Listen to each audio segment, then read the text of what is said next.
नमस्कार, मैं हूं राज ठाकुर आपके साथ और हम पहुंच चुके हैं हिसार। हिसार हम इसलिए पहुंचे हैं क्योंकि आदमपुर में उपचुनाव है और कुछ ही दिन में ये चुनाव मुकम्मल होंगे। लेकिन उससे पहले राजनीतिक बिसात क्या है, राजनीतिक माहौल क्या है, वो हम जानने की कोशिश करेंगे। और आज हमारे साथ हमारे इस खास सेगमेंट में हमारे मेहमान हैं सूबे के कृषि मंत्री जेपी दलाल। जेपी दलाल जी, बहुत बहुत स्वागत है आपका। धन्यवाद राज भाई।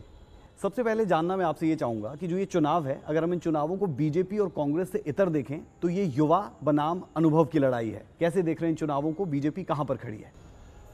ये चुनाव जो है सही मायने में युवा या अनुभव की लड़ाई ना होकर के आदमपुर क्षेत्र की जनता जो है, मुख्य धारा देश में जो मोदी जी के नेतृत्व में चल रही है, उसमें कुलदीप बिश्नोई जी को लेके आई है, उस खुशी का चुनाव है। और ये सौभाग्य की बात है कि शिक्षित, इंटेलिजेंट और भजनलाल परिवार से उनके सुपुत्र जो भव्य बिश्नोई हैं वो उम्मीदवार मिला है। और भारतीय जनता पार्टी को इस बात की खुशी है कि उनका एक विधायक बढ़ेगा। और इस क्षेत्र के अंदर हमेशा आज से 12-15 साल पहले हरियाणा के अंदर 2005 तक इस क्षेत्र का डंका बजता था जी। लोगों को भजनलाल जी आदमपुर को साथ जोड़ के देखते थे और कभी भी भजनलाल जी के परिवार इस क्षेत्र से हारा नहीं है जी। आपने एक बात बोली, मैं उसी बात से सवाल उठाना चाहूँगा। आपने कहा कि बीजेपी का एक विधायक बढ़ रहा है, यानी हम ये माने कि आप कॉन्फिडेंट है कि भव्य बिश्नोई ये चुनाव जीत रहे हैं? निश्चित तौर पर चुनाव के जीतने में किसी को भी शंका नहीं है। विपक्षी जो दल के नेता हैं उनको भी नहीं है। मुद्दा ये है कि मार्जिन कितना हो। तो इसमें दो तीन चीज़ें हैं। अगर वो जीत रहे हैं तो उसके पीछे का फैक्टर क्या है? वो भजनलाल परिवार से आते हैं, ये पहला फैक्टर है, या फिर वो बीजेपी में आ चुके हैं, ये फैक्टर है, या फिर जो आपने मोदी जी का जिक्र किया शुरू से, ये उसका फैक्टर है? कौन से फैक्टर को हम मान रहे हैं? इस उपचुनाव के अंदर बहुत सारे फैक्टर्स काउंट कर रहे हैं। सबसे पहले तो आज इस आदमपुर में या हिसार में हरियाणा की बात नहीं है, पूरे देश में जो माहौल है, मोदी जी ने जो काम किया है 8 साल के अंदर, जो संकट का घड़ी थी, कोरोना में दुनिया सारी परेशान थी और सारी विश्व को ये लगता था कि भारत अपनी इस बीमारी के संकट का मुकाबला नहीं कर पाएगा।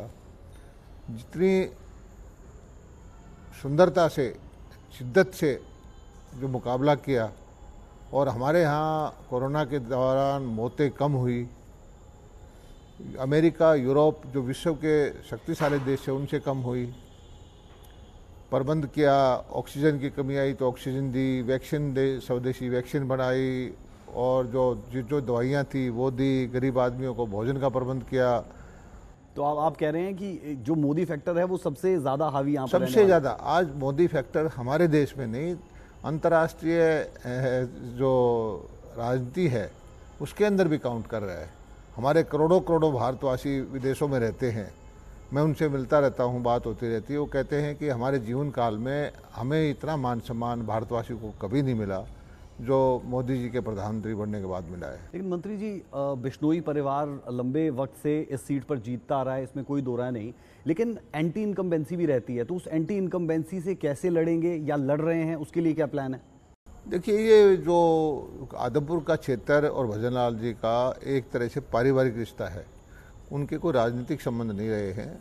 हर परिवार से उनके व्यक्तिगत रिश्ता रहा है और एक पीढ़ी से नहीं, पिछले 55 साल से भजनलाल जी यहाँ से जीते, उनकी पत्नी जीती, उनका बेटा जीता, उनकी अब पोता चुनाव में आ गया है। और ये कोई ऐसा यूं ही नहीं हो जाता कि लगातार कोई एक परिवार का कैंडिडेट बार बार जीतता रहे। तो उसका ये है कि आदमपुर क्षेत्र के लोग और भजनलाल परिवार आपस में इतने घुले मिले हैं कि वो कभी भी उनके अंदर ऐसा एंटी इनकम्बेंसी नाम की चीज़ नहीं होती। और मैं तो ये समझता हूँ, जनता भी यही कहती है। कुलदीप जी को जो ये फैसला लेना पड़ा कांग्रेस को छोड़ करके भारतीय जनता पार्टी ज्वाइन करने में, उसमें आदमपुर की जनता का बहुत बड़ा योगदान है। सर, दो कड़वे सवाल जो आपने बातें कही इसी से, पहला ये कि जो आपने परिवार की बात की, तो बीजेपी तो परिवारवाद के खिलाफ उभरकर खड़ी हुई पार्टी खुद को बताती है, मानती है। ऐसे में जो परिवार की विरासत चली आ रही है, उसे आगे आप कहें कि एक ब्रांच बनाने में कहीं मदद तो नहीं हो गई? और दूसरा इसी के साथ मेरा जुड़ा सवाल, लेकिन पहले आप इसी का जवाब दे दें। पहले आप देखिए, कांग्रेस के विधायक थे कुलदीप जी, उन्होंने हिम्मत का काम किया, कांग्रेस रूपी डूबते हुए जहाज से उन्होंने मुक्ति पाई और दुनिया की सबसे बड़ी पार्टी भारतीय जनता पार्टी वो ज्वाइन की, विधानसभा की सदस्य से उन्होंने त्यागपत्र दिया। तो उनके परिवार का जो बचा हुआ टाइम था 2 साल का, क्या उनका हक नहीं बनता?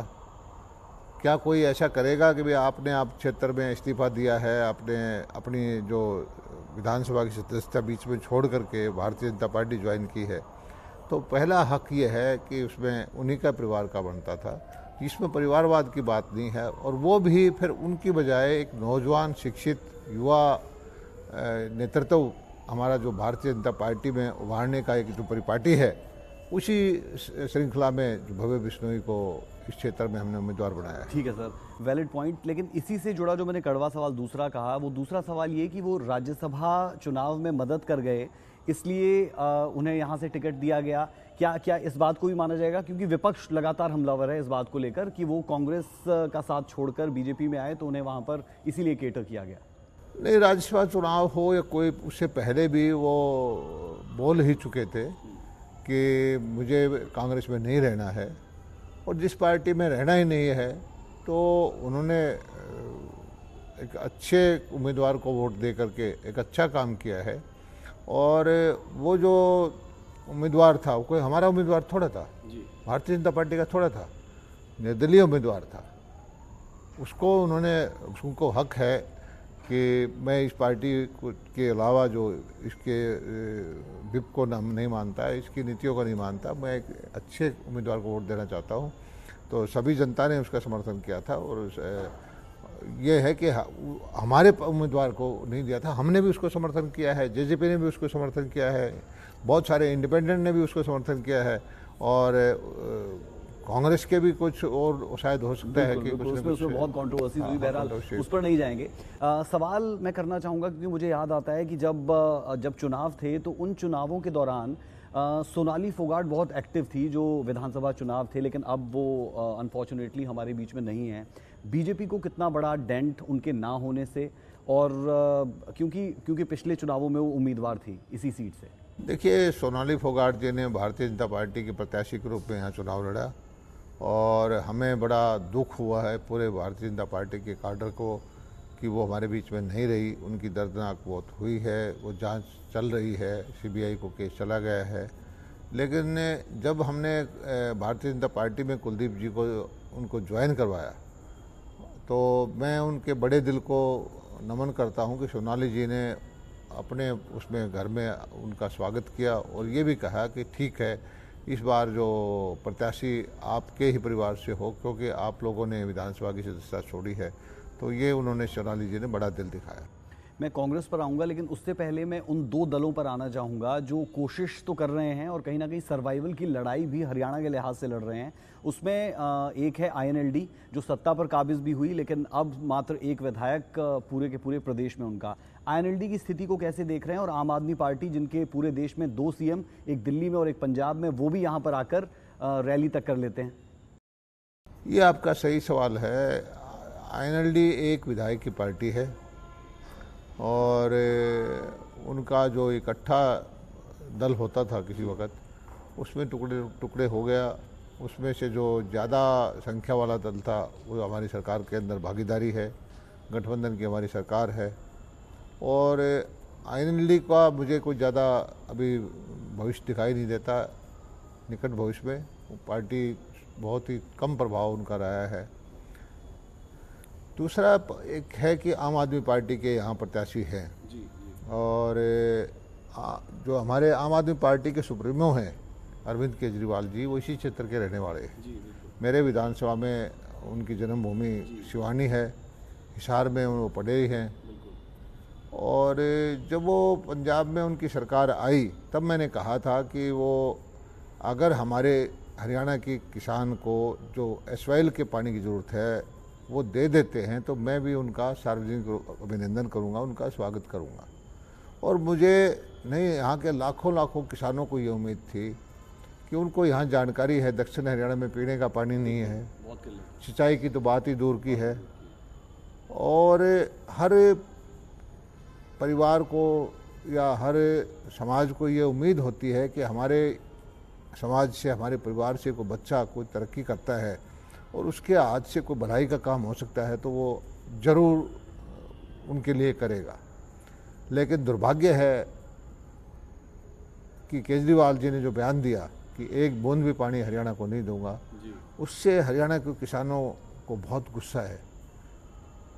किसी भी रूप में वो केजरीवाल जी की पार्टी, आदमपुर उपचुनाव को तो छोड़िए, पूरे हरियाणा में किसान उसको बर्दाश्त नहीं करेगा।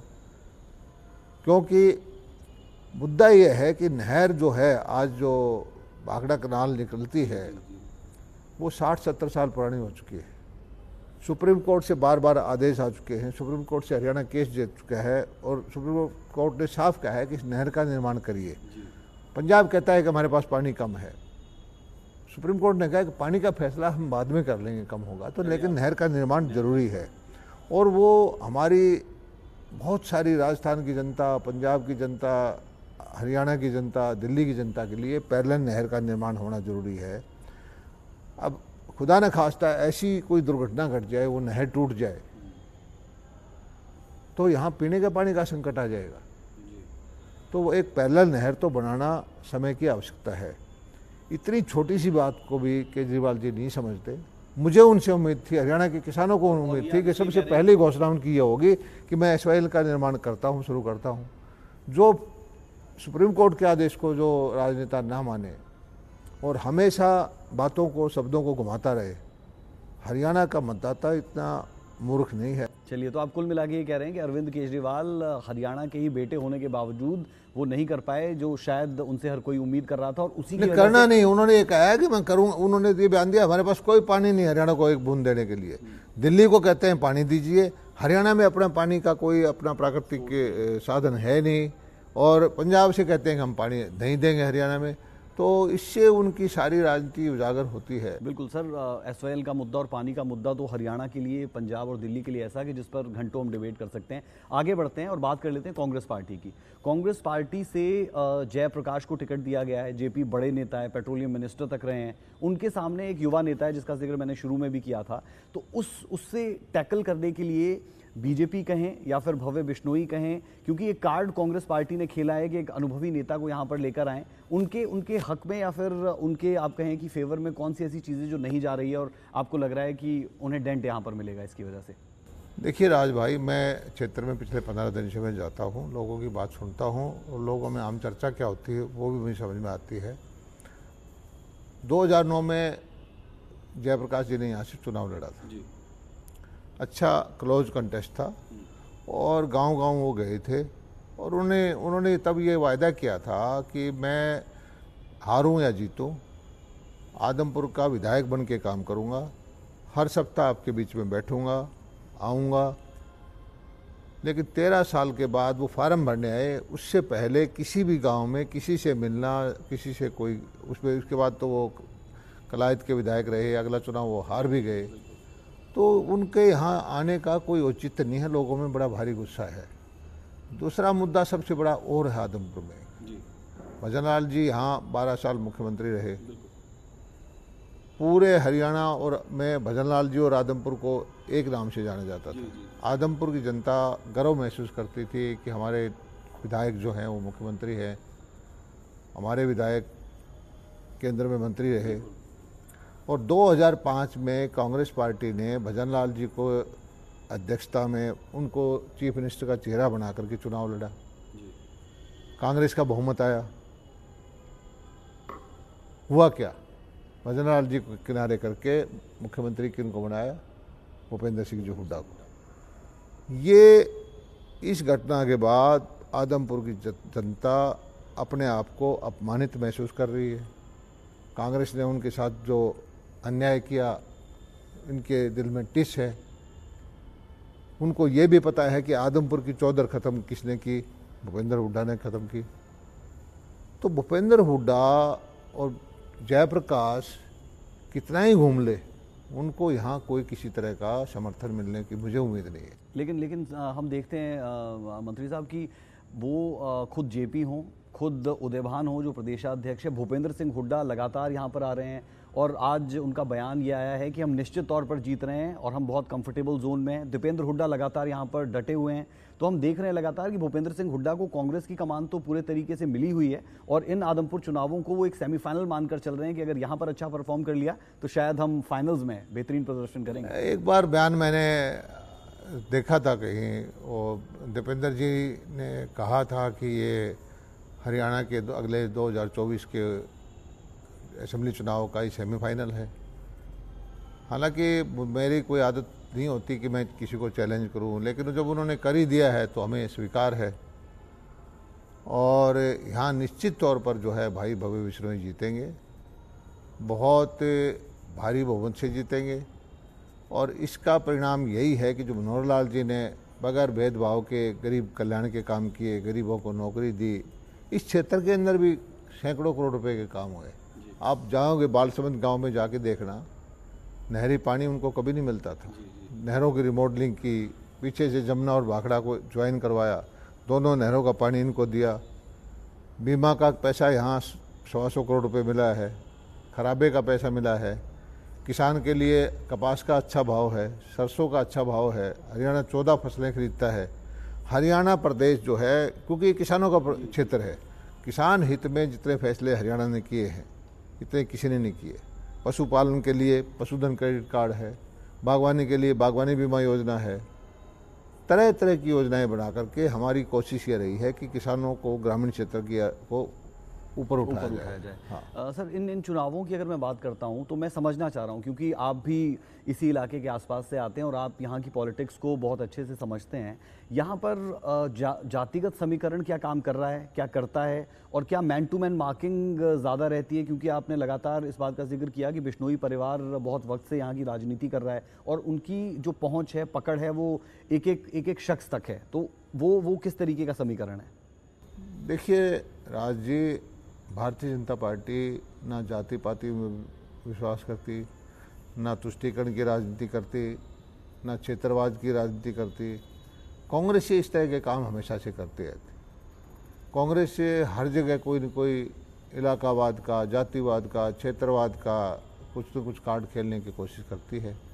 लेकिन यहाँ जो भजनलाल जी का सब जातियों में बराबर का प्रभाव रहा है और भारतीय जनता पार्टी की तो नीतियाँ ऐसी हैं, सिर्फ भारतीय जनता पार्टी एक ही जाति देखती है कि गरीब कौन है, अंतिम व्यक्ति में कौन खड़ा है, शासन का सबसे ज़्यादा नीतियों का हक सबसे ज़्यादा किसको चाहिए, ये देखकर भारतीय जनता पार्टी काम करती है।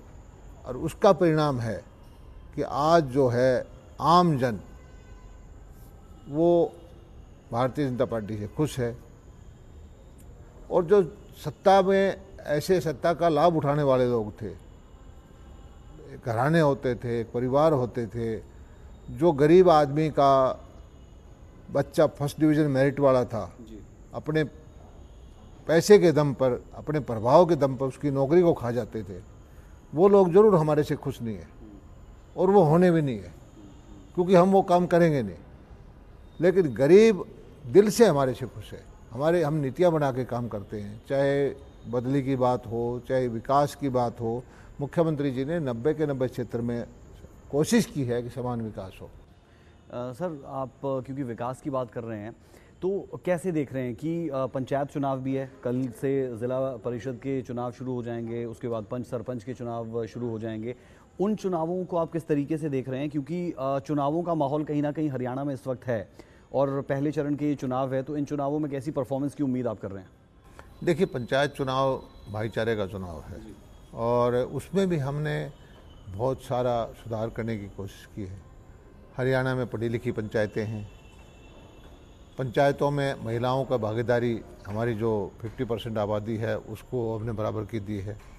ओबीसी जो हमारे है उसका हिस्सा बराबर का देने की कोशिश की है। और जो ये गांव की लोकल सरकार है, इसको हमारे मुख्यमंत्री, हमारे भारतीय जनता पार्टी की सरकार कोशिश करती है कि उनको सुदृढ़ किया जाए, लोकल बॉडी को, जो गवर्नमेंट, लोकल सेल्फ गवर्नमेंट है, उसको सुदृढ़ किया जाए। और लोगों में ज़बरदस्त उत्साह है, अपनी सरकार जो अपने फैसला खुद करें उसमें लगे हुए हैं। और ज़्यादातर लोग जो है भारतीय जनता पार्टी की विचारधारा से मेल खाने वाले लोग हैं, वो इन चुनाव में जीत के आएंगे। ठीक है, बात कर लेते हैं गुजरात चुनाव की और साथ ही हिमाचल चुनाव की, क्योंकि चुनावी माहौल हरियाणा में धीरे धीरे करके बन रहा है और उसके बाद हम देखेंगे कि लोकसभा चुनाव के ठीक साथ विधानसभा चुनाव हरियाणा के भी आएंगे। तो गुजरात के चुनाव कितने अहम बीजेपी के लिए, और क्या कोई चैलेंज वहां पर आम आदमी पार्टी दे भी रही है या नहीं दे रही है, कैसे देख रहे हैं? देखिए, हमारे लिए भारतीय जनता पार्टी की एक नीति है कि हर चुनाव हमारे लिए महत्वपूर्ण है, क्योंकि हम हर जगह से, देश के कोने कोने से जनता का आशीर्वाद लेना चाहते हैं। ये हमारा जिम्मेदारी है कि पूरा भारत, कश्मीर से लेकर कन्याकुमारी तक, उत्तर से लेकर दक्षिण तक, पूर्व से लेकर पश्चिम तक, आपने देखा होगा कि जो नॉर्थ ईस्ट का इलाके के अंदर कभी भारतीय जनता पार्टी का कोई सरकार होती नहीं थी। जी। आज सारी सरकारें हमारी हैं। लेकिन भारत जोड़ो यात्रा भी कर रहे हैं राहुल गांधी। वो कांग्रेस बचाओ यात्रा है जी, कांग्रेस में अपना प्रभुत्व बचाओ यात्रा है। जब से यात्रा शुरू की है उसके बाद भी बहुत सारे लोग जो कांग्रेस छोड़ छोड़ के भाग रहे हैं, सभी को पता है कि उनसे लोग जो कांग्रेस के चत्रप हैं वो बगावत के मूड में थे। G23 वहाँ आ गई थी और बार बार उनको ईडी का जो उन्होंने घपला किया था नेशनल हेराल्ड के मामले में नोटिस आ रहा था, तो वो ध्यान किसी ने कहने से कैसे कहा कि अटेंशन डाइवर्ट करने के लिए वो यात्रा कर रहे हैं। और उन्होंने, मोदी जी के ने बार बार ये बताया कि ये परिवारवादी पार्टी है, तो एक तरह से अपना नकली शक्ली चुनाव करके खड़गे जी को भी वहाँ बैठाया। अब देखते हैं खड़गे जी खड़े रहते हैं या चरणों में रहते हैं, क्या होता है। ठीक है, मैं हिमाचल चुनाव पर बात करना चाहूँगा कि क्योंकि बिल्कुल साथ लगता हुआ क्षेत्र है और पंजाब में जिस तरीके से आम आदमी पार्टी ने परफॉर्म किया, उसके बाद शायद उन्हें उम्मीद थी कि हम हिमाचल में या गुजरात में भी कुछ वैसा ही कारनामा करके दिखाएंगे। शायद इसका ही असर कि 68 सीटों पर अपने उम्मीदवारों को हिमाचल प्रदेश में आम आदमी पार्टी उतार चुकी है। कैसे देख रहे हैं, क्या लग रहा है कि पंजाब से होते होते और हिमाचल में भी कुछ सीटें जीत जाएंगी? आप हिमाचल से संबंध रखते हैं, आप ज़्यादा जानते हैं।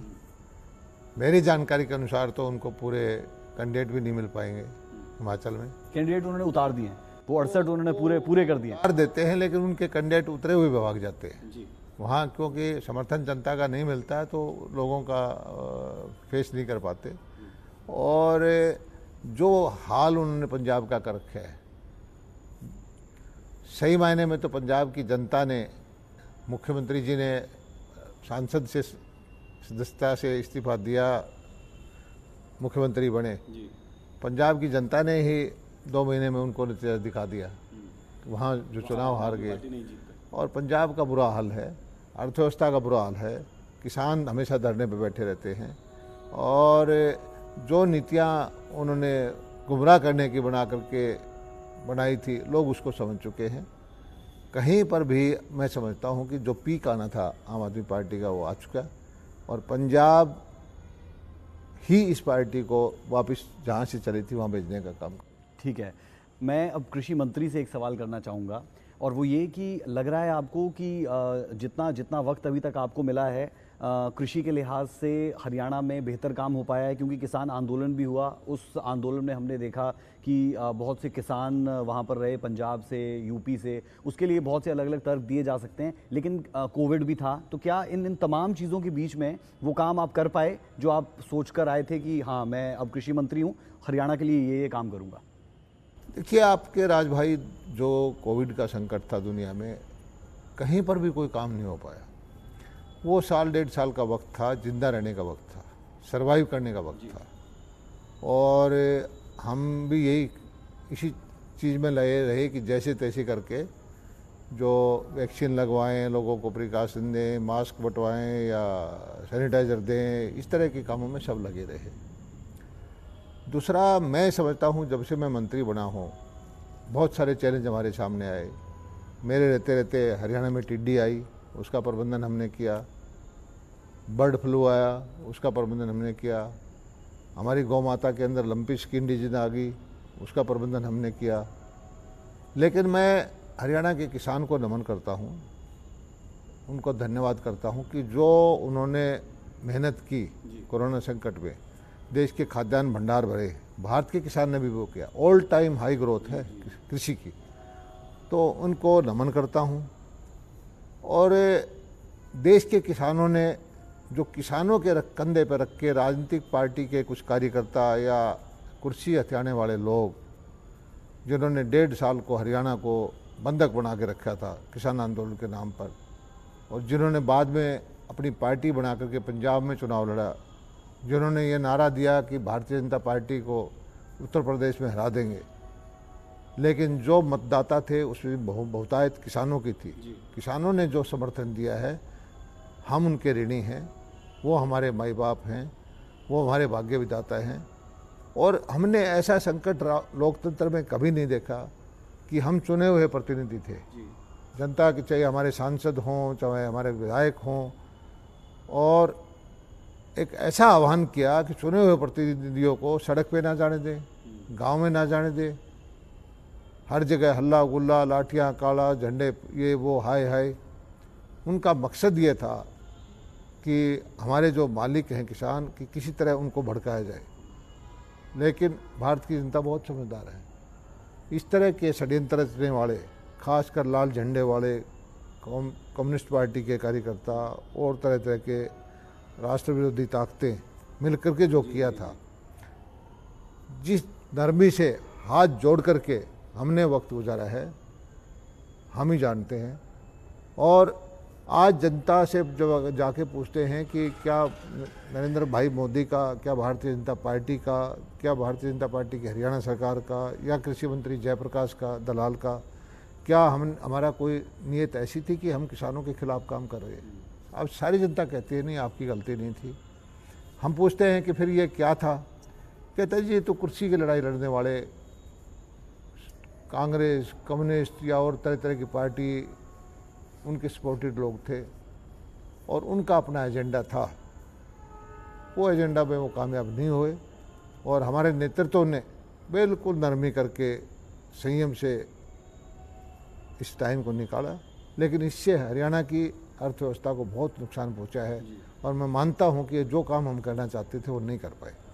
चलिए, अभी भी 2 साल का वक्त है, आप कह सकते हैं, और उस दौरान आपके पास मौका है कि आप काम कर पाएं।